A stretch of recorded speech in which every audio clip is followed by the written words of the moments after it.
Muy bien, muchas gracias por acompañarnos. El tema que tenemos para esta noche, pues, es ese que usted ve en pantalla que se llama el discipulado.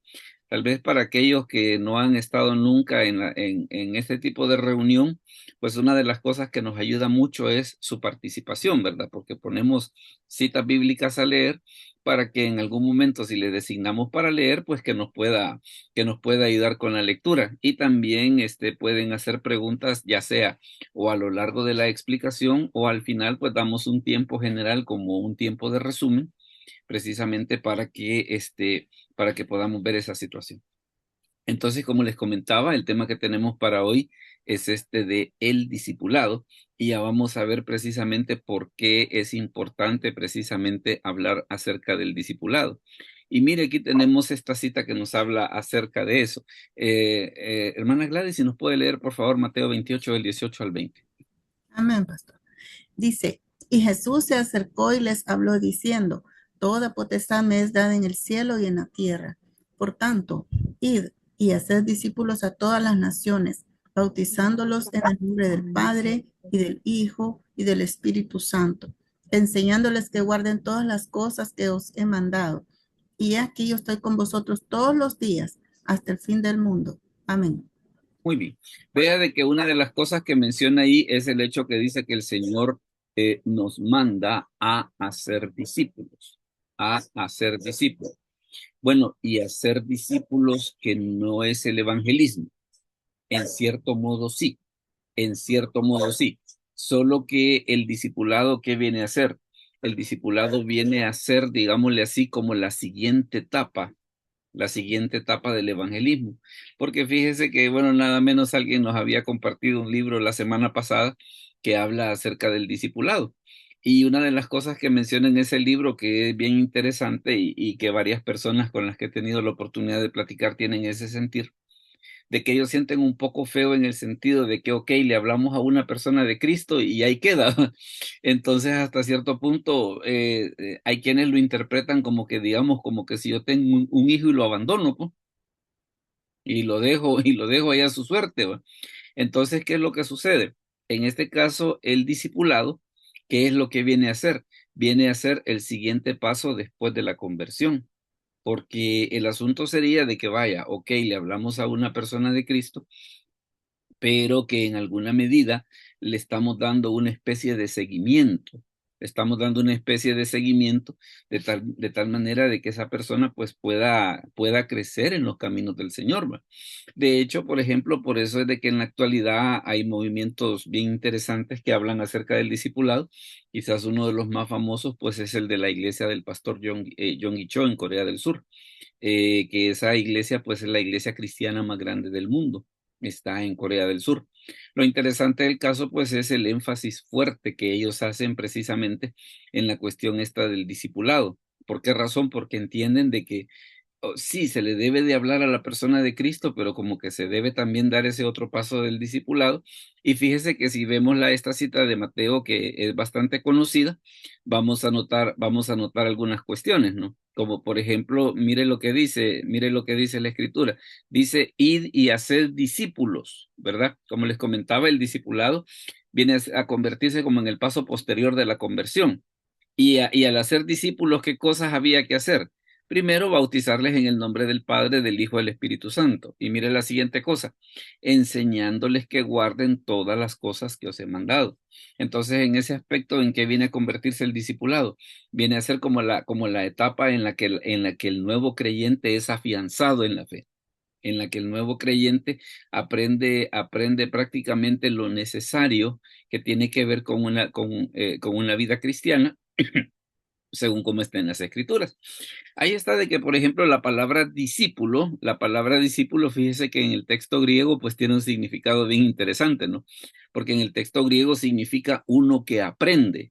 Eso es lo que significa la palabra discípulo, uno que aprende o el que sigue las enseñanzas de alguien. Entonces, vaya, por ejemplo, nosotros como cristianos decimos, yo sigo las enseñanzas de Cristo. Entonces, ¿qué es lo que sucede? Yo soy un discípulo de Cristo. Y mire, y un detalle bien interesante y que en esto vale la pena establecer la diferencia a qué se refiere con un discípulo. Un discípulo no era solo un alumno, sino un seguidor. Por eso se les consideraba imitadores de su maestro. O sea, de que si una persona decía, mire, yo soy discípulo de alguien, se entendía de que lo que esta persona estaba afirmando es, yo soy imitador de esa persona, yo soy seguidor de esa persona. Ahora mire, por ejemplo, lo que dice Juan 15:8. Hermana Amalia, si nos puede leer esa cita, por favor. Juan 15:8. Activa el micrófono que creo que está desactivado.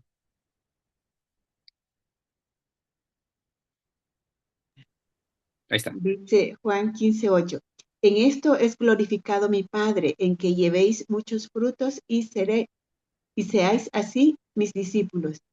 Correcto. Vea de que en este caso, ¿qué es lo que sucede? Cuando habla acerca de ser un discípulo, qué es lo que dice el Señor? Dice, en esto he glorificado mi Padre, en que llevéis mucho fruto, o sea, que en nuestra vida pues se vea un cambio de la obra que Dios está haciendo en nosotros.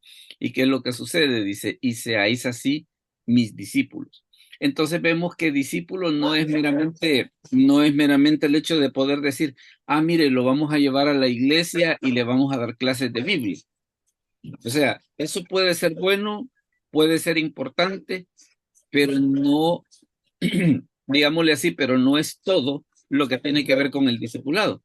Por eso tenemos esa situación que estamos hablando, que el discípulo es una persona que aprende, que sigue las enseñanzas de alguien, y no es meramente el hecho de decir, ah, mire, fíjense que yo estoy inscrito en un instituto bíblico, o a mí me dan clases de Biblia.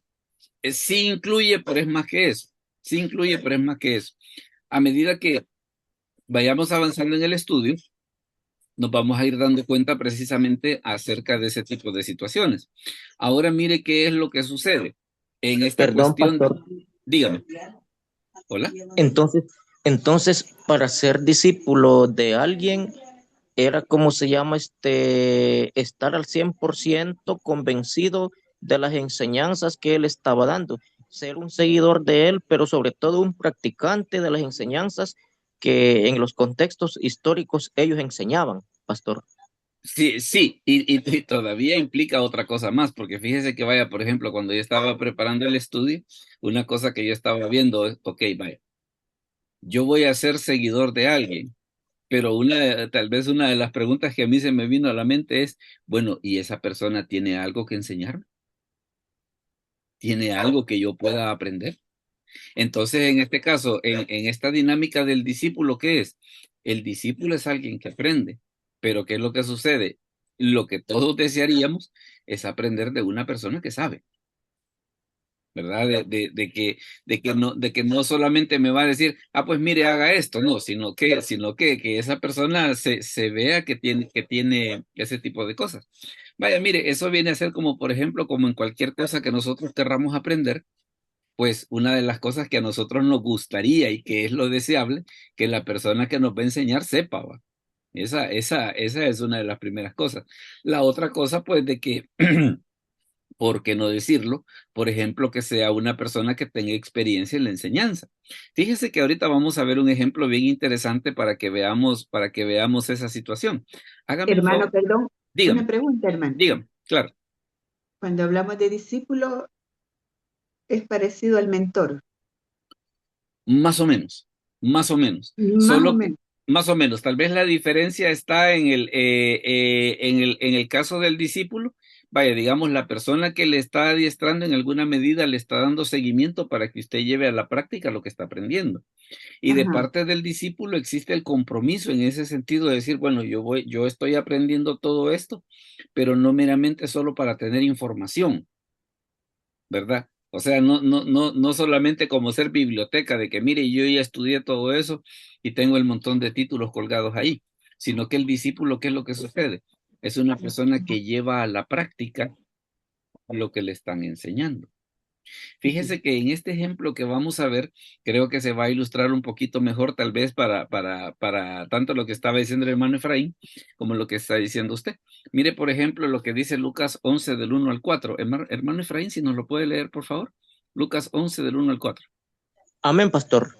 Aconteció que estaba Jesús orando en un lugar Y cuando terminó, uno de sus discípulos le dijo, Señor, enséñanos a orar.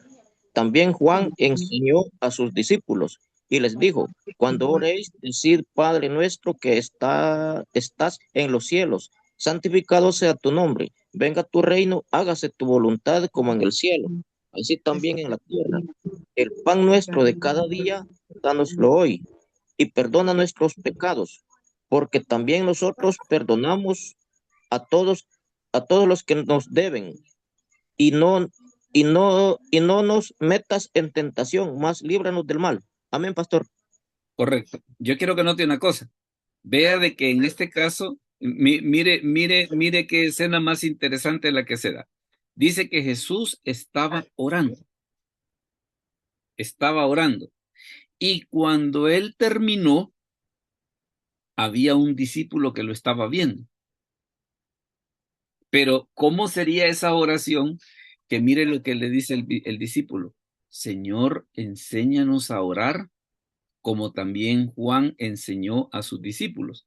¿Qué le demuestra esto? De que Jesús no tuvo que darles una charla magistral de que la oración eficaz, 5 pasos para orar efectivamente, cómo debe ser una oración de fe. No, no hizo nada de eso. Lo único que hizo Jesús fue orar. Y el discípulo lo vio y que dijo, yo quiero aprender eso. Entonces, vaya, por eso es de que estábamos con la idea de que, mire, es una especie de mentor. En cierto modo sí, pero ¿qué es lo que sucede? En este caso, lo que se va buscando con el discipulado es que la persona practique lo que aprende, ¿verdad? Que no se dé la situación esa de decir, porque a veces hay personas que tienen eso de que, mire, yo he llevado un montón de diplomados, yo he llevado un montón de cursos, y usted les pregunta, mire, ¿y usted en la iglesia qué hace? Nada. Y es como para ponerse a pensar, bueno, ¿y qué pasó, pues? ¿Y qué pasó? ¿Y qué se hizo todo ese tiempo que invirtió en estar aprendiendo? ¿Va? Porque dice, no, mire, yo he llevado diplomados de esto, de lo otro, he recibido clases de esto y de esto, y le saca todas las cosas que ha logrado. Ajá.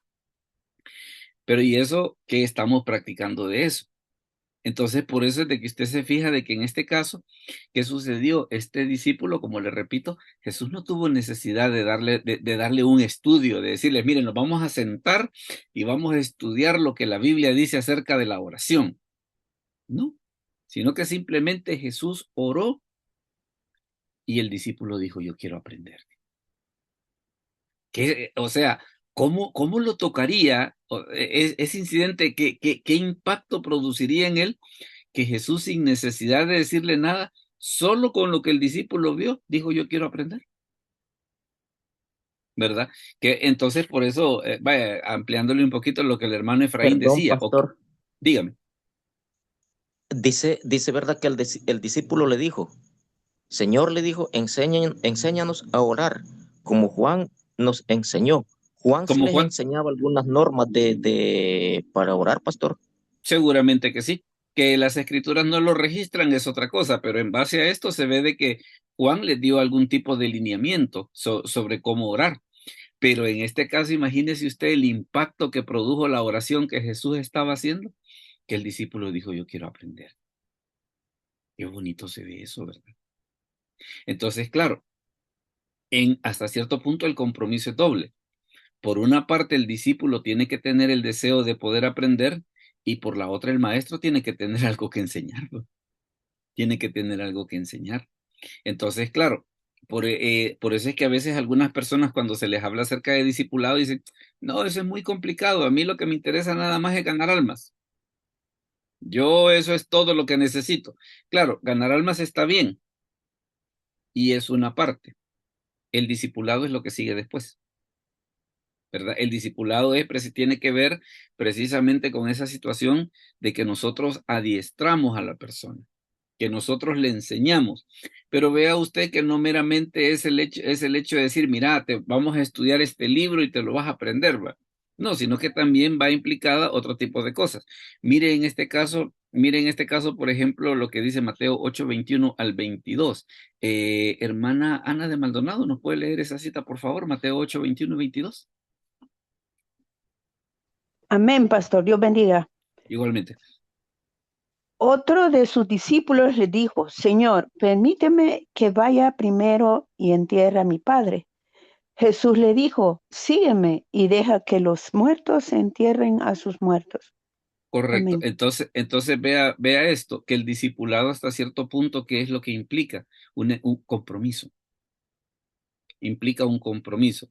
Ahora, claro, ya vamos a ir viendo más adelante de qué manera, digámosle así, se le va explicando a la persona lo beneficioso que es meterse en esa dinámica, pues, porque visto así nomás como que puede sonar, ay, mire, ya entonces ustedes ya van poniendo obligaciones, va, ya van poniendo cargas, pero es que la verdad que el discipulado no es tanto como una especie de carga, sino que es como una relación de hermandad, por decirlo así, va, como una relación de hermandad, como aquel grupo de amigos con el que nosotros nos gusta pasarla bien, no, nos gusta pasar con ellos porque la pasamos bien, ¿va?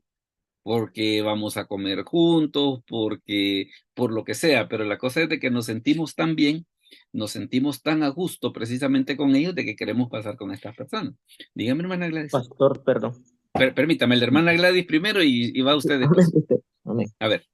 Una pregunta, pastor. En ese versículo usted dice que se está hablando sobre un compromiso, ¿verdad? Sí. Porque, no sé, yo una vez escuché una enseñanza de que en este versículo, bueno, ahí podemos ver de que él como que lo está posponiendo, ¿verdad? Para Ajá. después, el discipulado, Sí. ajá, el aprendizaje, lo está posponiendo porque no era que el papá ya estuviera muerto, así lo escuché, no sé si de usted No, o de quién, pero sí que no era que el papá ya estuviera muerto y tenía que ir a enterrar, no, sino que, o sea, era de que él quería que cuando su padre muriera, él estar ahí, ¿verdad? Y hacerlo. Algo así entendí yo. Entonces era eso, que él estaba dejando para después. Por eso es que usted dice que es un compromiso, ¿verdad? sí, y es que fíjese que lo que ocurría era esto, porque vaya, si el papá efectivamente hubiera estado muerto, él hubiera estado en el funeral, Ujú.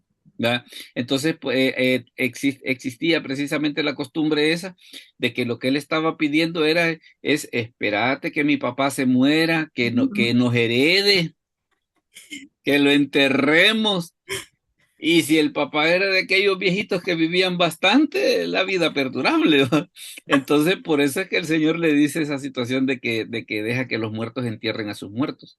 Precisamente por ese problema que se daba de que él, que era lo que quería, él no quería meterse en esa dinámica de poder decir, mire, yo quiero ser tu discípulo. Porque también en alguna medida implicaba cierto compromiso que él no estaba dispuesto a pagar. Dígame, hermano Efraín. Quiero ver. Ah, sí. Sí, perdón, pastor. Dígame. Como cristianos, ahora me estoy dando cuenta que lamentablemente es una realidad, pastor, que nosotros estamos haciendo sobre el tema, ¿verdad? Las Ujú. cosas medias, porque Sí. solamente llevamos el evangelismo, predicamos las buenas nuevas de salvación, pero hasta allí nos quedamos y ya no se le da un seguimiento, ¿verdad? Lo que es el discipulado. Pastor, en esta enseñanza yo he llegado a comprender que estamos a medias, los cristianos estamos haciendo las cosas a medias, pastor. Gracias, pastor. Es que eso es lo que está sucediendo. Por eso es que yo les comentaba al principio que vendría a ser como aquella persona que tiene un hijo y lo abandona, ¿verdad? Ah, mire, fíjese que yo fui y oré por tantas personas y tantas personas oraron conmigo para recibir a Cristo. Mire, ¿y qué pasó después? No sé, pero lo importante es que ya oraron, ¿va? O sea, eso está bueno, no me malentienda, eso está bueno, pero queda a medias, ¿verdad? Entonces, el asunto es precisamente de que uno de los pasos que hay que dar, ¿qué es? Precisamente esta cuestión del discipulado. Y como usted puede darse cuenta por este ejemplo que veíamos del Evangelio de Lucas, el discipulado no es meramente el hecho de decirte que, mire, lo vamos a meter a clases de Biblia. No, porque por eso usted ve que este discípulo, ¿qué es lo que le dice al Señor? Enséñanos a orar. Pero ¿por qué él quiso aprender a orar? Porque vio a Jesús orar. Entonces, ¿qué era? Su maestro también tenía vivencia. Y en este caso, en el discipulado, ¿qué es lo que estamos transmitiendo? Vivencia. Vivencia. Aunque la información es importante, pero como que no, digámosle así, como que no es el centro, sino que solamente es una parte de lo que esto significa. ¿Por qué a veces algunas personas no se quieren meter en la dinámica del discipulado? Porque es más complicado. Es más complicado. ¿Qué implica de que usted le va a estar dando seguimiento a esta persona, volviendo otra vez a la lógica del hijo? Todos los que tenemos hijos acá podemos darnos cuenta de una cosa, que a la hora de las horas hay un montón de cosas que los hijos deben de aprender, ¿va? Que tienen que aprender a comer solitos, que tienen que aprender a lavarse los dientes solitos, a vestirse solitos, a bañarse solitos, a ir al baño solitos, hasta que llega un momento en el que ese hijo ya puede hacer las cosas por sí solo, ¿verdad? Ya va a la universidad él solo. Si no es que hasta consigue trabajo y él se paga la universidad, pero se imagina todo lo que hubo que pasar para llegar hasta ahí. O sea, hubo un tiempo en el que nosotros le tuvimos que estar dando ese seguimiento, ¿verdad? Y por eso es de que precisamente cuando se habla acerca del discipulado, hay quienes lo ven de esa manera, ¿no? Porque si solo nos quedamos en el evangelismo, es como que tenemos un hijo y después lo abandonamos. Y no es esa la idea, pues. Ahora mire qué es lo que sucede. Por ejemplo, si continuamos siempre con esta situación de los discípulos. Aquí se da una situación precisamente ¿qué implica el discipulado? Y el discipulado solo es práctica, no del todo, pero digámosle así como que es un equilibrio. Mire por ejemplo lo que ocurre en este caso. Hermana Telma, ¿nos puede leer por favor Mateo 5 del 1 al 3? Si está en tráfico o en trabajo me dice, pero si nos puede dar con la lectura sería bueno. Mateo 5 del 1 al 3. Pastor, estoy en camino porque aquí está temprano. Ah, va, ok, Aquí no está se pre- temprano. no, Solo estoy escuchando porque he escuchado las anteriores que ha grabado, Pastor. Pero vaya, está muy perfecto. interesante. Lo Vaya, siento. no se preocupe, no se preocupe. Ok. Hermana Gloria, ¿será que nos puede dar con la lectura? O si va en tráfico nos dice y designamos a alguien más. Eh, Veamos, hermano Efraín, léanos por favor Mateo 5 del 1 al 3. Sí, pastor. Viendo la multitud subió al monte y Sentándose. vinieron a él sus discípulos y abriendo su boca les enseñaba diciendo, bienaventurados los pobres en espíritu, porque de ellos es el reino de los cielos. Amén, pastor. Correcto. Vea una situación que era una de las cosas que hacía Jesús con sus discípulos, enseñarles. Por eso le comentaba hace un momento. Ah, mire, entonces quiere decir de que el discipulado es solo práctica. No, porque qué es lo que les enseñaba Jesús? Ah, bueno, en este caso, ¿qué es lo que tenemos ahí? El sermón del monte, ¿va? Nada más, nada más. O sea, de que se ve que el Señor habían ciertas cosas que él sí les enseñaba desde el punto de vista teórico. Es por eso de que ahora, pero claro, pero era un tipo de teoría que había que llevar a la práctica, ¿va? Aquello de que, por ejemplo, bienaventurados los pobres en espíritu, bienaventurados los que lloran. Fíjese que hasta cierto punto esto viene a ser, por ejemplo, como en el caso de la medicina. Yo escuchaba una vez una explicación que a mí me gustó bastante, que decía de que la medicina es una de las profesiones que tiene ventaja sobre cualquier otra profesión en este sentido. Usted puede haber estudiado cualquier otra cosa y nunca haber practicado nada y usted se puede graduar. Pero en la medicina no. En la medicina, si yo no hago el año social, puedo tener solo 10, pero no me gradúo. ¿Por qué? Porque hay un componente que tiene que ver con la práctica. Con la práctica. Entonces, en ese sentido, ¿qué es lo que sucede? ¿Qué le pasa digamos, al residente, en ese caso, hablando acerca de los médicos? que tiene que ir a aprender a inyectar, a curar heridas, a cuidar enfermos, una serie, si es posible, a colaborar en una operación. O sea, hay un montón de cosas que de nada sirve que él las tenga aquí si no sabe cómo hacerlas. Entonces, ¿qué es lo que sucede? Aunque el discipulado tiene una parte teórica, pero esa parte teórica implica que es algo que yo voy a llevar a la práctica. Mire, por ejemplo, lo que ocurre en este caso, y aquí vamos a ver esta situación. Hermana Gladys, léanos por favor Mateo 8 del 23 al 27, y después de que lo lea vamos a explicar algo. Amén. Y entrando él en la barca, sus discípulos le siguieron. Y aquí que se levantó en el mar una tempestad tan grande que las olas cubrían la barca, pero él dormía. Y vinieron sus discípulos y le despertaron, diciendo, Señor, sálvanos, que perecemos. Él les dijo, ¿por qué teméis, hombre de poca fe? Entonces levantándose, reprendió a los vientos y al mar, y se hizo grande bonanza. Y los hombres se maravillaron, diciendo, ¿qué hombre es este que aun los vientos y el mar le obedecen? Ajá, mire qué interesante. Dice que Perdón, Jesús entra. pastor, me voy a salir de la reunión un rato. Ok, Me disculpo, perfecto. me disculpo. Sí, no hay problema. Entonces, mire qué es lo que sucede en este caso. Jesús entra en la barca y sus discípulos le siguieron. Claro, es cuando Jesús calma la tempestad, pero tal vez a la parte de la que yo quiero llegar no es tanto el hecho de que de la calmada de la tempestad, sino que lo que significó desde el punto de vista discipulado.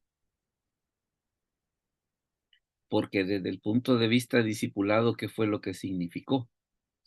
Que esta vez Jesús iba con ellos en la barca cuando calmó la tempestad. Pero mire qué interesante, que tiempo después el milagro volvió a ocurrir, solo que iban los discípulos ellos solitos, cuando Jesús llega caminando sobre las aguas. O sea, la primera vez yo los voy a acompañar, pero la siguiente vez los voy a dejar a ustedes solos para que lo hagan ustedes solitos. Yo veo el ministerio de Jesús y le digo, desde el punto de vista discipulado, todas las cosas que pasaban, vaya, es cierto que Jesús les adiestraba, les enseñaba, como en el caso del Sermón del Monte, pero también había cierto tipo de enseñanza que tenía que ver con la vivencia. Entonces, aquello de, vaya, la primera vez yo fui con ustedes, ya calmé la tempestad, se supondría que la segunda vez que enfrentaron una tempestad, se supondría que debían de tener menos miedo, porque ya habían visto que Jesús la había calmado la primera vez. Está un poco difícil teorizar en el sentido si ellos en algún momento a alguien se le hubiera cruzado por la mente el decir, bueno, así como Jesús calmó la tempestad, quién sabe si nosotros lo podríamos hacer también, ¿va? Porque recuerde que hubieron ocasiones, por ejemplo, cuando dice la Escritura que Jesús mandó a los 70 de dos en dos y que les dio autoridad sobre los demonios para curar enfermedades y una serie de cosas. No sé si a alguno de ellos se le hubiera cruzado por la mente el hecho de poder decir, bueno, así como Jesús calmó la tempestad, bien podríamos hacerlo nosotros. Sería interesante saber la respuesta a eso, ¿va? Pero vamos al asunto de que qué es lo que notamos en el ministerio de Jesús y por qué Jesús anduvo con los discípulos el tiempo del ministerio terrenal. Porque los estaba adiestrando teóricamente y los estaba adiestrando en vivencias. O sea, yo les estoy enseñando, pero para que vean lo que yo estoy haciendo, para que ustedes también lo puedan hacer. Entonces, por eso les comentaba hace un momento de que en este sentido el discipulado es un poco comprometedor en el sentido de que, ok, la persona quiere aprender, pero también el que enseña tiene que tener algo que enseñar, ¿va? Tiene que tener algo de enseñar. Yo le aseguro una cosa, que si, por ejemplo, que si yo me quisiera meter de lleno a un ministerio de penales, ¿qué hiciera? Buscaría una persona que esté bien metida en eso para aprender bien, ¿va? Para aprender cómo se hace. O si yo quisiera aprender sobre cuestiones de escuela bíblica para niños, mire, yo buscaría alguna iglesia donde haya gente que enseña bien, ¿va? Que maneja bien eso. ¿Por qué? Porque yo quiero aprender bien. Yo quiero aprender bien. No solamente que me digan, mire, la teoría es esta, no, sino que vamos a meternos allá, va. Yo creo que muchos de los que estamos acá y que hemos estudiado en el Colegio de Teología, tenemos un recuerdo especial, y déjeme comentarle el mío, respecto de la clase de homilética. Porque, por ejemplo, una de las prácticas que a nosotros nos tocó ir a hacer es ir a predicar al mercado central. Ir a predicar a la tiendona, ¿verdad? Y yo bien me acuerdo, por ejemplo, esa vez que me tocó predicar ahí en el mercado central en una parada de buses. Pero, claro, ¿y cuál era la idea? Que se nos quite el miedo, ¿va? Que se nos quite el miedo. Ya después hablar ante un auditorio, que la gente esté expectante, que son cristianos, que es en una iglesia, después de haber predicado en un lugar así, no, hombre, eso es facilísimo, ¿va? Eso es facilísimo. Pero ¿qué hubo de por medio? La vivencia. La vivencia. Entonces, en ese sentido, ¿qué es lo que sucede? El discipulado tiene esa mezcla de teoría y vivencia. Pero entiéndase que esa teoría no es aprender un montón de cosas para pasar un examen, no, sino que es teoría que se va a llevar a la práctica. Porque usted ve el Sermón del Monte y prácticamente todo lo que dice ahí, todo se puede practicar. Y no solo se puede, sino que se debe practicar, ¿va? Entonces, ahí en ese sentido, pues nos deja esa reflexión. Ahora fíjese que si seguimos un poco más adelante, siempre vaya, en esto de aplicando para ser discípulos, lo que le quiero comentar es lo siguiente. Bueno, y para yo ser discípulo, ¿qué se supone que tengo que hacer? ¿O qué se supone que esperan de mí? Aquí está, mire. Mire lo que dice Marcos 2 del 14 al 17. Marcos 2 del 14 al 17. Hermana Claudia, ¿nos puede ayudar con la lectura de ese pasaje, por favor? Marcos 2 del 14 al 17. Amén, pastor. Y al pasar, vio a Leví, hijo de Alfeo, sentado al banco de los tributos públicos, y le dijo, sígueme. Y levantándose, le siguió. Aconteció que estando Jesús a la mesa en casa de él, muchos publicanos y pecadores estaban también a la mesa juntamente con Jesús y sus discípulos, porque había muchos que le habían seguido.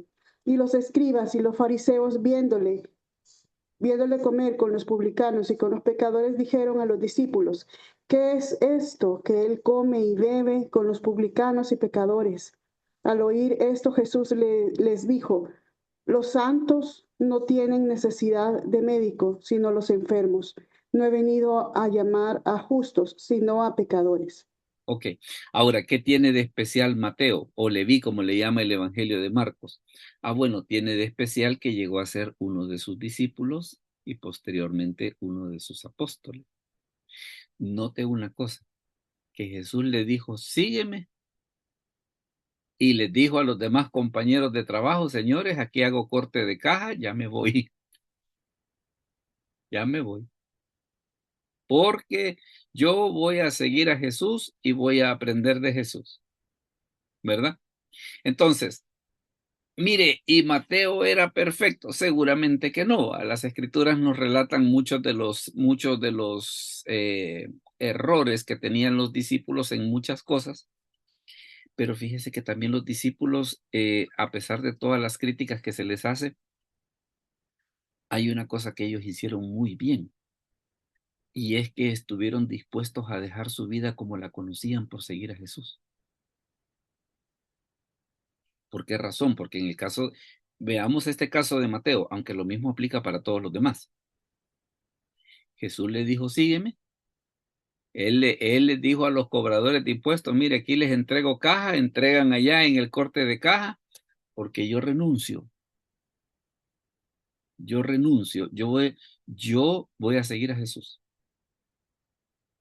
Ahora, claro, mate a alguien, se echó la crítica de que, y ese sujeto va a ser discípulo de Jesús. Ya habían otros discípulos que dice que estaban ahí, que estaban allí en la comida, ¿va?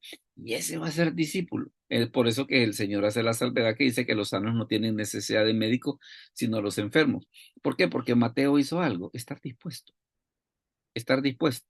Ahora mire lo que dice Mateo 4:19, que es un pasaje que todos conocemos, que le dice, y les dijo, venid, aquí es cuando llama a Pedro y Andrés, dice, y les dijo, venid en pos de mí, y os haré pescadores de hombres. Entonces, ¿qué es lo que ve que hubo de parte de ellos? La disposición. La disposición. Que va a haber que aprender muchas cosas en el camino, eso es parte del proceso. Eso es parte del proceso. Porque usted ve, pues, de que en el camino vaya, por ejemplo, en este caso de Mateo 4:19, que es el llamamiento de Pedro y Andrés, si nosotros seguimos el rastro de ellos a lo largo de los evangelios, vemos que cometieron errores, pues, que es precisamente lo que pasa volviendo otra vez a la figura de cuando uno tiene un hijo. Yo creo que si nos ponemos a pensar, por ejemplo, cuánto tiempo tuvo que pasar para que nuestros hijos aprendieran a comer solitos, ¿verdad que no fue a la primera? Entonces el discipulado viene a convertirse en eso, pues, que nosotros vamos a invertir tiempo en la persona. La persona también tiene que estar dispuesta a aprender. Entonces, ¿qué es lo que sucede? La combinación de ambas cosas en el deseo de enseñar y la otra el deseo de aprender y la otra cosa que yo como maestro tenga algo que poder enseñar, algo que la gente pueda decir, que me vea a mí y que diga yo quisiera ser como usted, ¿verdad? Esa tal vez es la parte, digámosle así, como un poco desafiante, ¿va? Y que tal vez por eso es de que a veces a algunas personas no mucho les cuadra la idea. No, es que el discipulado, eso ya es una cosa ya muy complicada. Nosotros dediquémonos al evangelismo, que es para lo que nosotros hemos nacido. El evangelismo es bueno, el evangelismo es bueno, hay que hacerlo, pero en la medida de lo posible hay que acompañarlo también del discipulado. Ahora mire qué es lo que sucede. Si seguimos avanzando, por ejemplo, aquí lo que tenemos es el día a día de un discípulo. ¿Cómo se supone? ¿Cómo se supone que vive un discípulo? Fíjese que tal vez una de las cosas que usted va a notar hasta aquí es el hecho de que ahorita solo le estoy sacando pasajes de los evangelios, porque resulta que de los discípulos solo se habla en los evangelios y en hechos nada más. Nada más. Ya de ahí en las cartas ya se emplea otra figura que no tiene nada que ver con esto, pero que también es importante. Pero en este caso, por ejemplo, ¿qué es lo que sucede? A mí me llama la atención que por qué en evangelios y hechos, bueno, en los evangelios, porque Jesús, ¿qué es lo que sucede? Con sus 12 discípulos, nos enseña a nosotros cómo debemos hacer discípulos. Entonces, en ese aspecto, nosotros debemos, si nosotros queremos meternos en esta dinámica del discipulado, para saber cómo discipular, hay que ver cómo Jesús lo hizo, ¿verdad? Porque los evangelios tienen muchísimos ejemplos que nos enseñan cómo se hace eso. Ahora mire qué es lo que sucede con el día a día de los discípulos. Hermana Amalia, ¿nos puede leer, por favor, Mateo 10 del 1 al 4? Es la cita esa que está en pantalla. Active el micrófono porque creo que está desactivado.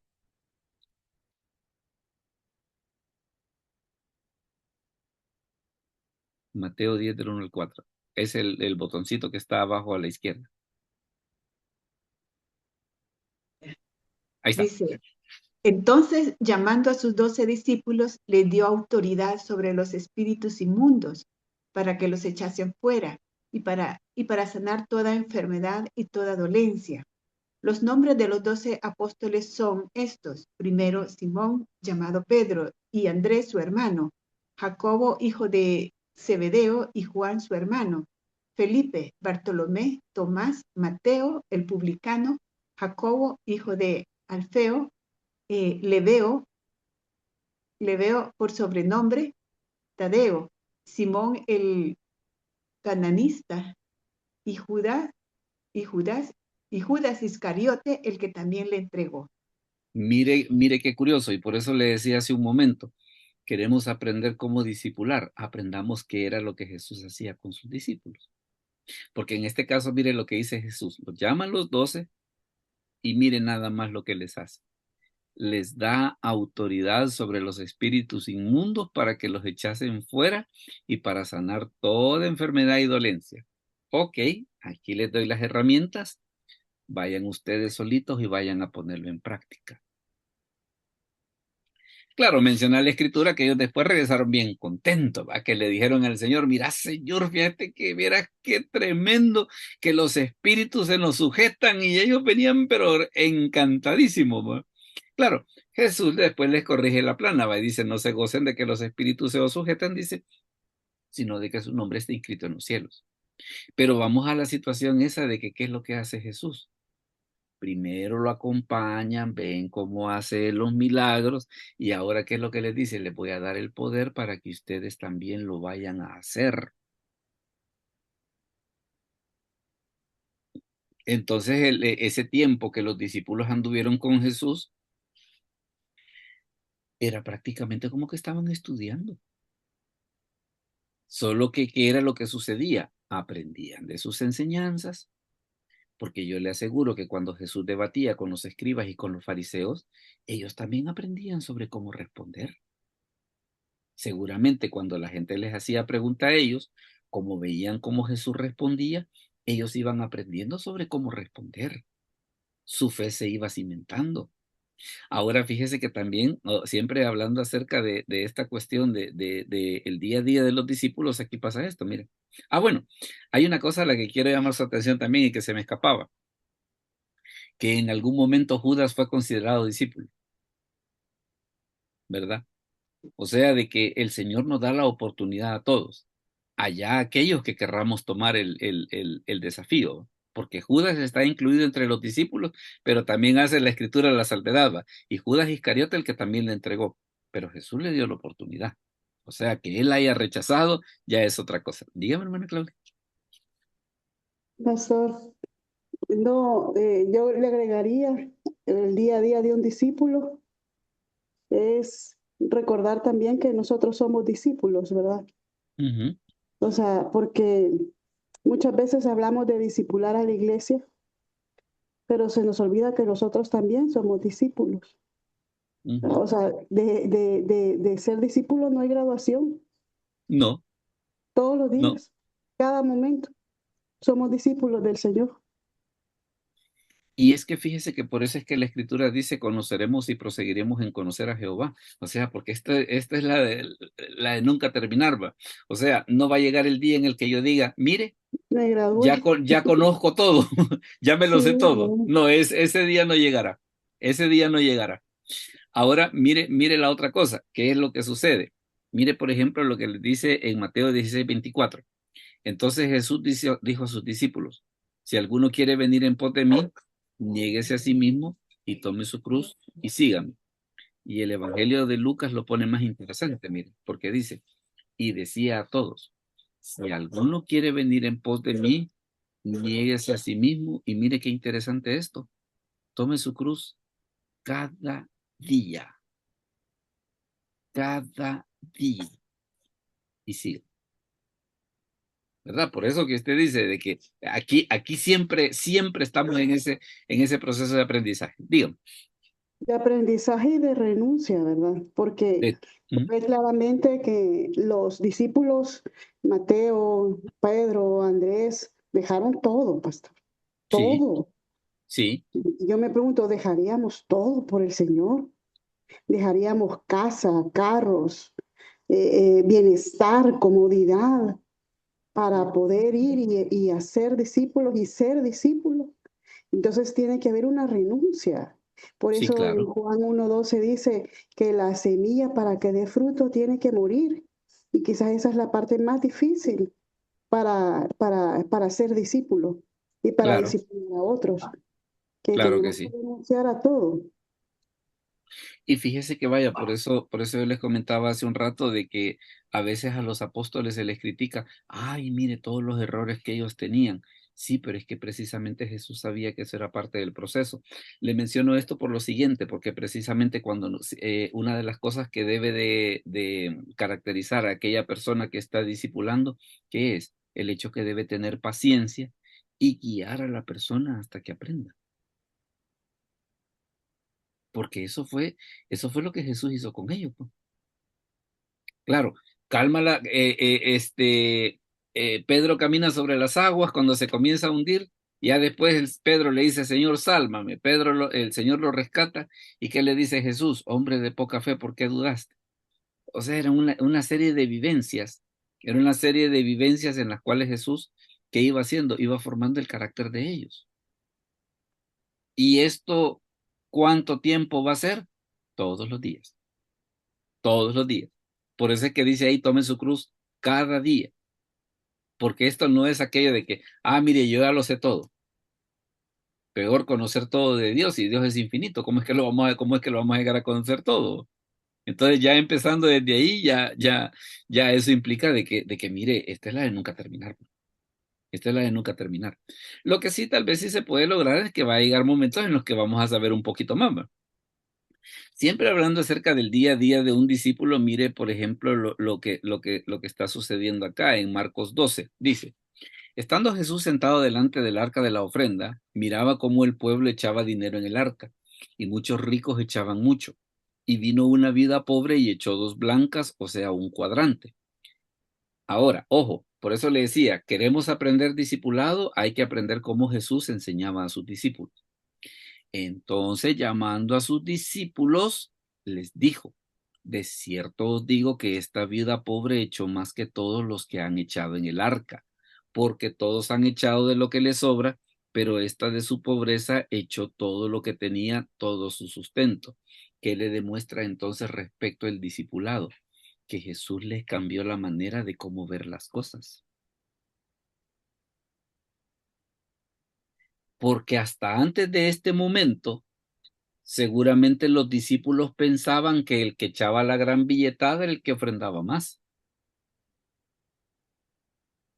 Pero ¿qué fue lo que hizo Jesús en este momento con sus discípulos? Enseñarles a ver las cosas como se tenían que ver. Que eso es precisamente parte de la situación que va implicada en el discipulado, pues el hecho de poder decir, no, mire, tal vez lo que la gente llama prosperidad, probablemente a la hora de las horas no lo sea. Probablemente lo que la gente llama sufrimiento a la hora de las horas no lo sea. Entonces, ¿qué es lo que sucede? En esta dinámica del discipulado, ¿qué es lo que vamos haciendo? Vamos cambiando la manera de pensar del aprendiz para que llegue a tener un pensar más acorde a las escrituras, para que llegue a tener un pensar más acorde al sentir de Dios. Ahora mire qué es lo que sucede, por ejemplo, en este caso. También está esta situación, mire Marcos 14:50, donde dice, entonces los discípulos dejándole huyeron. Era parte precisamente del elemento de paciencia que Jesús tenía con ellos. Ahora, ¿qué fue lo que sucede? Mire lo que dice después en Marcos 16. Mas él les dijo, no os asustéis, buscáis a Jesús Nazareno, el que fue crucificado. Ha resucitado, no está aquí. Mirad el lugar donde le pusieron. Pero id, decid a sus discípulos y a Pedro, el que va delante de vosotros a Galilea, allí le veréis como dijo. ¿Qué es lo que nota usted? Los discípulos huyeron, pero después, ¿qué hace Jesús cuando resucita? Los discípulos. Los discípulos. Entonces, el Señor conocía las limitaciones y los errores que ellos tenían, pero ¿qué era lo que sucedía? También veía el potencial que ellos tenían, el corazón que ellos tenían, como seguramente lo tiene con cada uno de nosotros. Porque a la hora de las horas, si nosotros nos ponemos a juzgar, o sea, si somos un poco honestos con nosotros mismos, nos vamos a dar cuenta de que tenemos una serie de errores, pues. Tenemos una serie de errores, tenemos una serie de situaciones de que si el Señor fuera de otro temperamento nos diría, no, mira, tachado, porque eso que vos tenés, eso no sirve, ¿no? Eso no sirve. Y sin embargo, el Señor tiene paciencia con nosotros, ¿no? Que eso fue precisamente lo que pasó con los discípulos. Ahora, mire, hay una situación aquí, hay una situación aquí, ¿no?, que nos vamos a adelantar un poquito precisamente a esta parte, mire, a la recompensa de un discípulo. Mire, aquí hay una parte que a mí me ha tocado el corazón y se la quiero compartir. Este es el incidente según el Evangelio de Marcos cuando Jesús habla con el joven rico, ¿verdad? Ahora, pero mire qué es lo que ocurre después en Marcos 10 del 29 al 30. Hermana Ana, si nos puede leer, por favor, Marcos 10 del 29 al 30. Amén, pastor. Respondió Jesús y dijo, de cierto os digo que no hay ninguno que haya dejado casa o hermanos o hermanas o padre o madre o mujer o hijos o tierra por causa de mí y del Evangelio. 30. Que no reciba 100 veces más ahora en este tiempo. Casa, hermanos, hermanas, madres, hijos, tierras, con persecuciones y el siglo venidero, la vida eterna.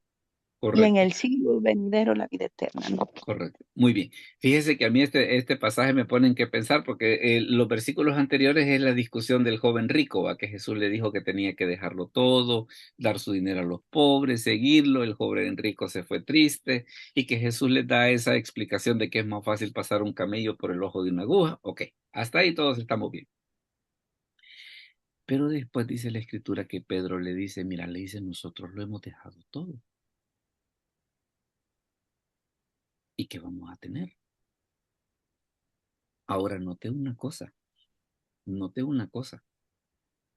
Que Jesús no le dijo a Pedro, oh Pedro, que solo andas pensando en lo material. No, la pregunta era legítima.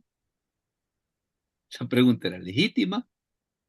Ahora, ¿qué es lo que sucede? Mire, dice, de cierto os digo que no hay ninguno que haya dejado casa o hermanos o hermanas o padre o madre o mujer o hijos o tierras por causa de mí y del evangelio. Mire qué interesante, que no reciba 100 veces más ahora, en este tiempo, casas, hermanos, hermanas, madres, hijos y tierra. Y esta es la palabra que no me gusta, mire, pero ahí está, con persecuciones. ¿Verdad que como que no encaja? Y eso es lo que a mí me llama la atención de ese versículo, porque uno dice, ay, vamos a recibir 100 veces más de todo eso, pero ¿y las persecuciones que hacen ahí? Pues bueno, el Señor las puso ahí, va, así que ni modo, no hay nada que objetar.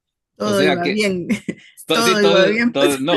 no, es que mire, es que aquí está aquello de que mire, así se dijo, lo que pasa es que nosotros no hemos leído bien, ¿va? Esa es la parte importante. Y en el siglo venidero la vida eterna. O sea, el Señor en ningún momento está diciendo, mire, entonces como vamos a ser sus discípulos, se va a dar cuenta que vamos a andar con carro del año, que vamos a tener. Mire, va a haber 100 veces más, pero también van a haber persecuciones. O sea, esa parte tiene que ver con el proceso. Tiene que ver con el proceso. ¿Por qué la gente se sorprende? Porque no ha leído bien. Porque no ha leído bien que está esto. Dígame, hermana Claudia. Perdón, el pastor, perdón. A ver, dígame. Eh, Me imagino que en el contexto, Jesús estaba recordándole a Pedro lo que él ya les había enseñado en el Sermón del Monte. Sí. Porque en Mateo 6, a mí me encanta Jesús cuando les dice, no pidan por cosas, no pidan por nada, no pidan, porque vuestro Padre sabe de qué cosas tenéis necesidad. Entonces, para mí las cosas materiales, yo lo veo así, que a Dios no le importan, porque lo tiene cubierto, todo. Ujú. Por eso dice acá que él, vamos a recibir 100 veces más con persecución, claro. De repente vas a perder las cosas materiales, pero a Dios no le importa. Veo cómo fue la cautividad de Israel cuando fueron llevados a Babilonia y veo la cantidad de oro, las vasijas, las joyas, los candelabros, todo lo que se llevaron del templo. Y a Dios le dolió eso. No, porque eran cosas materiales. Dios no dijo, miren todo lo que se perdió en el templo. No, porque Él, todo lo material no le importa. Sí, Nos va a dar 100 veces más, pero Él es la provisión. claro, claro. Y fíjese qué interesante me gusta esa relación que usted hace en el sentido de que, ¿qué es? Es el sermón del monte aplicado. Cuando Jesús les hace la corrección de que la mujer que había echado más que todos, ¿qué es? Es el sermón del monte aplicado. Por eso les hablaba respecto de la cuestión esa de que a la hora a la hora de las horas, el discipulado que viene a hacer. Es cierto, lleva una parte de enseñanza, claro que sí, pero también lleva una parte de práctica. Fíjese que ese libro que le digo que nos compartieron a nosotros en el Colegio de Teología la semana pasada, habla acerca precisamente de unas experiencias bien interesantes sobre una iglesia que está en África. Y lo interesante es de que habla de situaciones en las cuales, por ejemplo, habían personas en necesidad y qué era lo que sucedía. Por ejemplo, tienen el caso de una persona que dice que estaba en esa ciudad, se había quedado sin trabajo y resulta que alguien de la iglesia se le acercó y le dijo, mire, le dijo, lo invito a la reunión. Y cuando lo invitaron a la reunión, él les mencionó de que estaba sin trabajo porque tenía una beca, la había perdido, una serie de situaciones. ¿Y sabe qué hicieron los hermanos? En ese momentito levantaron una ofrenda y se la dieron. ¿Ya? Levantaron una ofrenda y se la dieron. Y entonces, ¿qué fue lo que sucedió? Ah, claro, oraron por él. Perfecto. Pero ¿qué fue lo que sucedió? Que ese acto de él, ese acto que hicieron con él, tocó su corazón. Y una de las cosas que él hizo es de que del dinero que le dieron los hermanos, agarró para empezar a vender cosas y autosostenerse. A tal grado de que después logró tener su trabajo, logró tener sus cosas y siempre siguió perseverando en la iglesia. Entonces, que por eso es de que usted ve situaciones en las escrituras de que cuando se habla acerca del discipulado, que tiene que ver con cuestión de vivencias. Tiene que ver con cuestión de vivencias. Fíjese que déjeme saltarme a esta parte para hablarle acerca hablarle acerca de las vivencias. Mire, por ejemplo, lo que quiero ver. Aquí está. No, en este pasaje de por acá es. Mire lo que sucede, por ejemplo, en este caso. En aquellos días, dice, unos profetas descendieron de Jerusalén a Antioquía, y levantándose uno de ellos llamado Agabo, daba a entender por el Espíritu que vendría una gran hambre en toda la tierra habitada, la cual sucedió en tiempo de Claudio. Y mire lo que hicieron los discípulos. Entonces los discípulos, cada uno conforme a lo que tenía, determinaron enviar socorro a los hermanos que habitaban en Judea, lo cual en efecto hicieron, enviándolo a los ancianos por mano de Bernabé y Saulo. O sea que no era meramente el hecho de decir, pues sí, vamos a orar por usted, va. Sí, vamos a orar por usted, pero también si algo podemos hacer práctico, lo vamos a hacer, va. Y mire todavía cómo sigue después en Hechos 13. Y la palabra del Señor se difundía por toda aquella provincia, pero los judíos instigaron a mujeres piadosas y distinguidas y a los principales de la ciudad, y levantaron persecución contra Pablo y Bernabé y los expulsaron de sus límites. Ellos entonces, sacudiendo contra ellos el polvo de sus pies, llegaron a Iconio. ¿Y qué hicieron los discípulos en ese ambiente de persecución? Versículo 52. Y los discípulos estaban llenos de gozo del Espíritu Santo. Es otra cosa, ¿va? Es otra cosa. Por eso es que el Señor allá en el Evangelio de Marcos habla acerca de persecuciones, ¿va? Habla acerca de persecuciones. Ah, mire que van a haber persecuciones. Claro que sí. Ay, mire, pero y en medio de las persecuciones, aún nosotros en nuestras limitaciones podemos ayudar a aquellos que lo necesitan. Claro, claro. Entonces, ¿pero por qué es eso? Es precisamente por la cuestión de que el ser discípulo tiene que ver con vivencia. Tiene que ver con vivencia, no meramente con el hecho de decir, vaya, mire, nos vamos a sentar y vamos a hacer un bosquejo de estudio de este pasaje de la Biblia. Ahora, eso es bueno, no me malinterprete, eso es bueno, pero hay que llevarlo a la práctica. Hay que llevarlo a la práctica. Entonces, por ejemplo, aquellas iglesias que se meten en esa situación del discipulado, básicamente lo que están haciendo es que es una mezcla de teoría y práctica, que a la gente se le enseña las escrituras, pero ¿con qué idea? Con la idea de que la lleve a la práctica, que haga algo con lo que está aprendiendo. Ese es parte del asunto. Luego fíjese que déjenme retroceder a una situación acá. Y que son de las cosas que yo le mencionaba de que el libro de Hechos complementa a la visión esta del discipulado. Mire, por ejemplo, lo que dice Juan 13:35.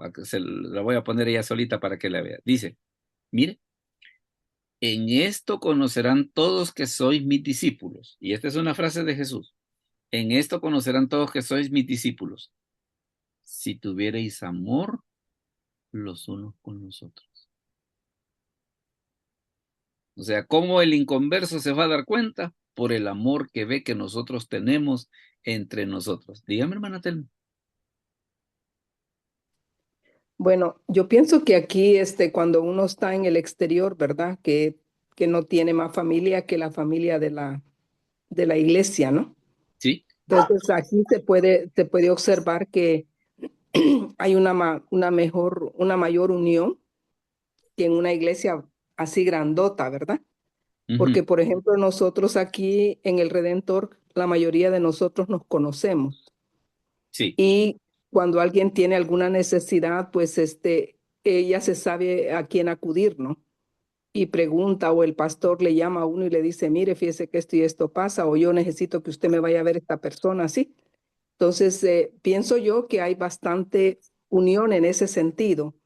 Lo único que cuando usted está hablando del discipulado, yo me quedo pensando que el discipulado que se está dando aquí son clases teóricas, pero no clases prácticas, porque aquí cuando la persona recibe a Cristo, luego después reciben el discipulado, pero son clases en 3 diferentes niveles. Ujú. Bueno, ahora le voy a decir una cosa, no es que eso esté malo, no es que eso esté Ujú, malo, pero como que habría que, digámosle así, como que habría que refinar un poco el enfoque en el sentido de decir de que eso que estamos aprendiendo es porque yo lo voy a ir a practicar con alguien. ujú, Mire, una pregunta, haciendo un paréntesis. sí. Aquel día a la hermana Sandra me pareció oírle mencionar que como que había una persona con cáncer que iban a deportar. ¿Qué fue lo que fue, cómo terminó ese caso al fin? Todavía está aquí el Señor, porque desafortunadamente anda en el Skytrain, en el tren, ¿verdad? Sí, Y luego, cuando se iba a salir, él iba en el scooter, de esos carritos que transportan, sí. y le tomó la mano y le fracturó la mano, le fracturó el Ay, brazo, porque como sus huesos, él tiene un mieloma, ¿no? Entonces los huesos están bien quebradizos. sí. Entonces ellos advocando, ¿no? Están, no sé, ¿cómo se dicen? Están Ah, pidiendo ayuda. Advocate es abogado. No, advocate es como que volviendo por él, como volviendo por él. Hay un grupo de la comunidad que está solicitando ayuda para que no lo deporten. No Ujú. sé al fin qué es lo que va a pasar, pero él ha estado llegando a la iglesia, estuvo el día de ayer allá. Sí. Entonces, no sé, pastor, no sé a qué han llegado, pero los trabajadores que le llaman settlement workers de la comunidad están volviendo por él y tratando de escribir al gobierno federal para que les ayude, ¿no? Ah, pues bueno, eso es lo que hay que hacer. Sí, Es sí. que eso es precisamente lo que el discipulado debe de ser. El hecho de Ujú. poder, del hecho de poder decir, mire, vamos a ver porque a la hora de las horas, ¿qué es? Es nuestro hermano, Sí, sí. es Por nuestro eso le hermano. digo, aquí nosotros nos conocemos y nos ayudamos entre todos, ¿no? Para Ujú. poder, por ejemplo, durante la época del COVID, personas que estaban enfermas y que no podían salir, había, digamos, un grupo donde estaba, como aquí es grande, ¿no? En los lugares así. La Sí, gente nos reuníamos 3, 4, 5 familias y una se encargaba de hacer la comida y solo la iban a dejar a la puerta del enfermo, ¿no? sí. Ahí usted vaya a traer su comida, pero porque sabían que la persona definitivamente no podía salir, ¿no? Ujú. O Pero no hasta sé. donde es posible, ¿no? Se hace, ¿no? Ah, bueno, pero mire qué interesante, ¿va? Mire qué interesante precisamente porque existe esa vivencia, existe esa Ujú, vivencia. Y ujú. no sé si me permite que para los demás hermanos que están escuchando, identifique un poquito más de quién es usted. Sí, como no, ¿Puedas? pastor, es que yo he escuchado las cosas en reprise, como se dicen, ¿verdad? Porque Sí. generalmente yo trabajo los jueves, pero ahora no trabajé. Ay, ay, ay, ¿qué hice? Ah, No sé bueno. qué. No, pero Bueno, sí se está escuchando. presénteme. Sí, Vaya, presénteme. Mi nombre es para, Telma Vázquez. Yo vivo aquí en Vancouver, Canadá, y pertenezco a la Iglesia El Redentor del pastor David Rodríguez. Ah, muy bien, excelente, gracias. Bueno, mire, entonces, excelente, pero mire qué bonito porque nos ha hecho un aporte precisamente de lo que, de lo que es, de lo que el discipulado significaba. Y eso es precisamente lo que Jesús dice. En esto conocerán todos, dice, que sois mis discípulos, dice. Hermana Gladys, diga. Sí, retomando lo que la hermana Telma decía, que cuando la comunidad es pequeña es más fácil, ¿verdad? Darnos cuenta, ayudar a las demás personas, porque cuando la iglesia es muy grande, bien difícil, ¿verdad? Ahí solo los ministerios, que sí, ya nos conocemos y a veces hay comisiones de visitación, de eso, ¿ok? Porque cuando una iglesia es pequeña, sí, la gente se conoce bastante, ¿verdad? Y no llega uno, está pendiente, ¿verdad? Y se pueden ayudar. Eso, Eso es muy cierto. eso nos explica un poco mejor quizás porque el grupo de discípulos era de 12 nada más, ¿verdad? Exacto. Sí. Ahora, no quiere decir, y tal vez no malinterpretemos, como que el Ajá. discipulado es enemigo de las iglesias grandes, porque lo No, que hacen las iglesias No. grandes en algunos casos es el hecho de que ellos hacen grupos pequeños, ¿para qué? Para dar ese tipo de seguimiento. eso, hermano, me puede escuchar. Yo Sí, voy de claro. camino para mi casa, esa gloria, pero a eso sí le quería hacer referencia porque honestamente mi hija con su familia va a una iglesia grande, pero lo que sí yo he notado en la iglesia donde ellos asisten es de que sí existe, aunque la iglesia es grande, ellos cuando pasó lo del COVID, hubieron varios hermanos que les llegaron a dejar comida y estaban pendientes de ellos. Y es una iglesia bastante, bastante grande. Ujú. Entonces, yo creo que a veces es también de que fíjese que ay, cómo es que quería? Es diferente lo que pasa en las iglesias grandes a veces, porque ahí usted tiene que acercarse, Ujú. no esperar a que se acerquen a usted. En cuanto al Sí, servicio, en cuanto a todo, entonces todo está ahí. Pero inclusive aún en la iglesia de nosotros pasa, porque a veces el pastor dice que hay hermanos que están orando por él, no los visitan y él siempre dice de que si no se sabe cómo va uno a estar yendo a verlos o qué sé yo, ¿verdad? Pero sí, sí, hace muchos años, y la hermana Telma es una de ellas que estuvo en visitación sí. con los enfermos. Ujú. Usted también está en Vancouver, ¿no? Hola, se le Pero cortó la yo voz. Gloria. la alabo y le doy gracias al Señor porque sí se está moviendo, aunque uno no lo vea y uno piense que no, ¿verdad? Que todo, que cómo están las cosas, pero no, también las iglesias de habla inglesa están trabajando bastante en Sí, cuanto al alcance y todo eso, y el Señor está haciendo la obra, ¿verdad? claro. En cuanto al hermano Francisco, que usted estaba preguntando por él, pues para darle gloria al Señor, ellos recibieron noticia de que le han extendido la fecha de que se tiene que ir para Sí, 6 meses más. Entonces esto les ha dado un poco más de oportunidad de que el abogado, pues, ¿verdad? Porque están aplicando por razones humanitarias. ah, correcto. Ahorita, hermano, en la oración más, que ellos necesitan es el hecho que le den servicio médico. Esa ha sido la gran, verdad, bueno, por el milagro que ellos están esperando, porque ese fue el problema de la situación de él, de que cuando le dieron el diagnóstico de cáncer, él no, ya no tenía el permiso de trabajo y entonces los servicios médicos aquí ya no lo atendieron, Sí, ¿verdad? Y entonces por eso es que él está en la situación en que está, pero pues esperando nada más que en el Señor de que él, ¿verdad? Haga la obra y que le puedan seguir continuando con su tratamiento. sí, Pero sí, hermano, el Señor está obrando, aunque a veces nosotros pensamos que tal vez por las cosas que pasan y que están pasando en el mundo, que todo está, ¿verdad?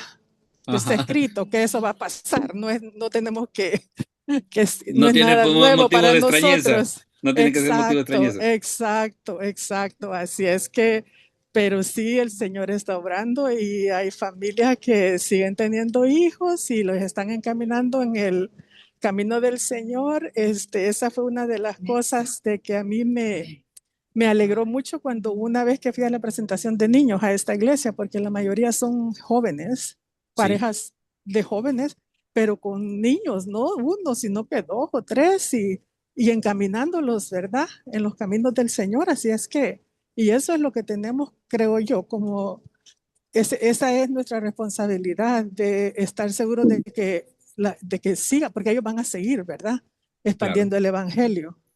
Entonces, para nosotros, como dice usted, en el discipulado, discipular también a nuestra familia para que ellos puedan compartir el mensaje ya cuando estos niños vengan a ser adultos o ya, ¿verdad? Con tanta tentación y tantas cosas por las que están ellos batallando.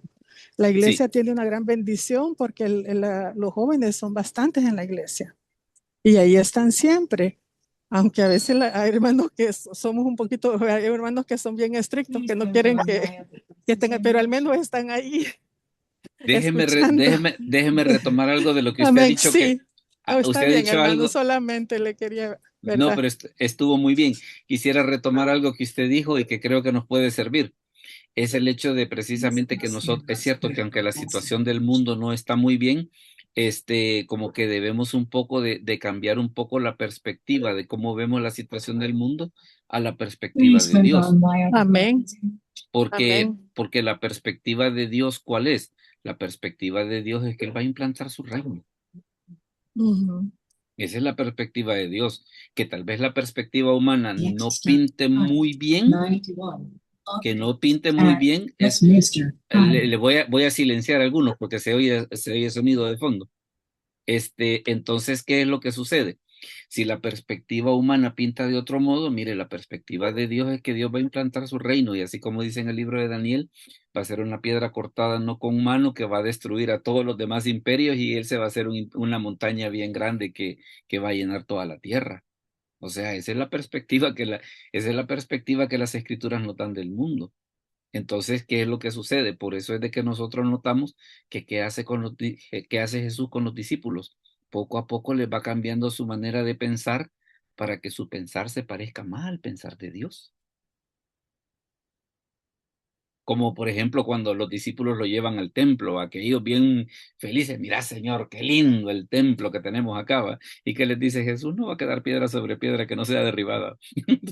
debió, debió a ellos en ese sentido cambiarles todo el panorama, ¿va? Y nosotros presumiéndole del templo y él nos dice eso, ¿va?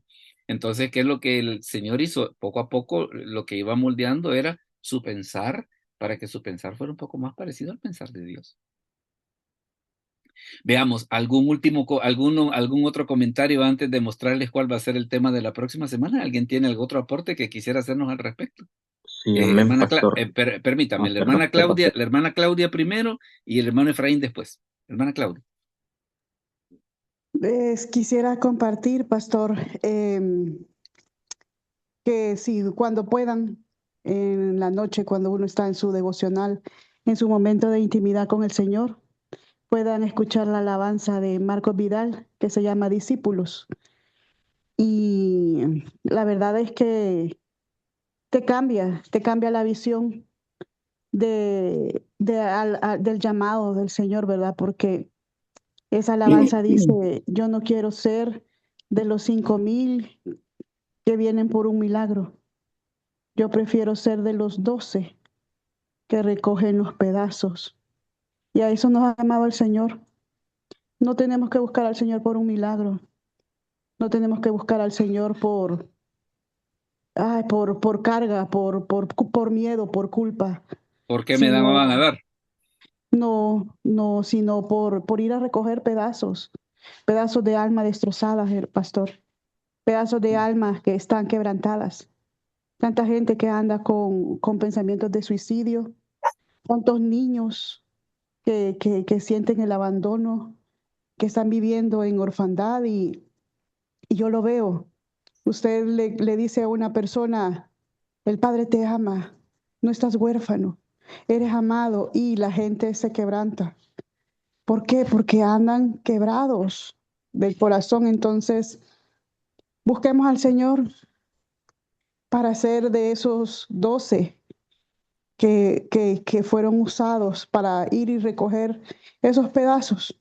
Ahí dice al final, me encanta, y pasar la noche en vela junto a ese mar de seda, escuchando al maestro hasta el alba. Mire qué bonito eso, qué bonito, de Sí, veras. sí, es una Muy bonito. alabanza que te ayuda a entender que tenemos que ser discípulos y traer Ujú. más discípulos al Señor. Qué bonito está eso, de veras, muy interesante, muy interesante. Hermano Efraín, dígame. Hola, hermano Efraín. Bueno, ¿algún último comentario antes de mostrarles el tema de la próxima semana? Mire, este tema de veras que ha estado muy interesante porque han habido aportes muy bonitos. Hermana Telma, iba a decir, perdón. Sí, pastor, solo quería decirle que nosotros tenemos las casas de oración los días viernes, donde nos reunimos en grupos pues que son de acuerdo a la residencia donde uno vive, pues ahí nos reunimos, ¿verdad? Sí. Y hace poco se han establecido los grupos pequeños, que es lo que usted mencionaba. Los grupos pequeños donde participan, pues no hay un líder en sí, sino que se van rotando, se van estudiando libros de la Biblia y todos participan, pero en los grupos pequeños lo muchos son 3 o 4 personas que se reúnen el día y la hora que ellos tienen tiempo por una vez a la semana. Entonces tenemos un grupo pequeño y yo tuve un grupo pequeño el año pasado, terminé con ellos estudiando el libro de Efesios y viendo parte de Proverbios, pero ellos se tuvieron que ir, entonces ya no los tengo. Pero sí, tenemos así, pues porque aquí hay mucha soledad. En Zoom nos reunimos así en grupos pequeños, 2 o 3 o 4 personas, y podemos discutir ya sea el sermón del pastor, de acuerdo a lo que nosotros tenemos como objetivo, o un libro, ¿no? Y así en esa forma estamos creciendo unos con otros, ¿no? Mire qué bonito, de veras, qué bonito está eso. Ujú, Bueno, ujú. mire, Solamente. es una experiencia es una experiencia que definitivamente todos podemos aprender Sí, acerca de ello, ¿va? Porque como sí, estábamos comentando, el discipulado es vivencia, es el hecho de, así como dice el Señor, ¿va? Que en qué van a conocer que somos sus discípulos, en que vean que nos amamos unos a otros, ¿va? No en el tamaño de la iglesia, no de que, por ejemplo, que cuánta gente llega, sino en el que exista amor de unos para con otros. Muy bien, déjeme comentarle cuál va a ser el tema de la próxima semana. Para la próxima semana vamos a tener un tema un poco curioso. El tema que vamos a tener es mire, ve, ¿se pierde la salvación? Ese es el tema que vamos a tener para la próxima semana. Así que desde ya, pues están todos invitados precisamente para poder escuchar ese tema. ¿Se pierde la salvación? No me queda pues más que agradecerles pues el que hayan estado con nosotros. Más tardecito va a estar subido el video, ¿verdad? Porque va a ser definitivamente muy interesante. Todos los aportes que ustedes han hecho, pues han enriquecido de una manera muy bonita todo esto. Oramos al Señor. Padre, te Amén. damos gracias por este momento y gracias porque nos permitiste tener esta reunión. Bendice a los hermanos que se conectaron, a los que van a ver posteriormente este video, que pueda ser de bendición para sus vidas. Ayúdanos, Padre, a nosotros ser discípulos tuyos y a discipular también a otras personas para que también ellos puedan crecer en el conocimiento de tu persona. Te lo agradecemos en el nombre de Jesús. Amén. Bueno, mis Amén. hermanos, muchas gracias. Dios me los Gracias. bendiga y nos vemos a la próxima. Dios bendiga a todos. Diga amén. Amén.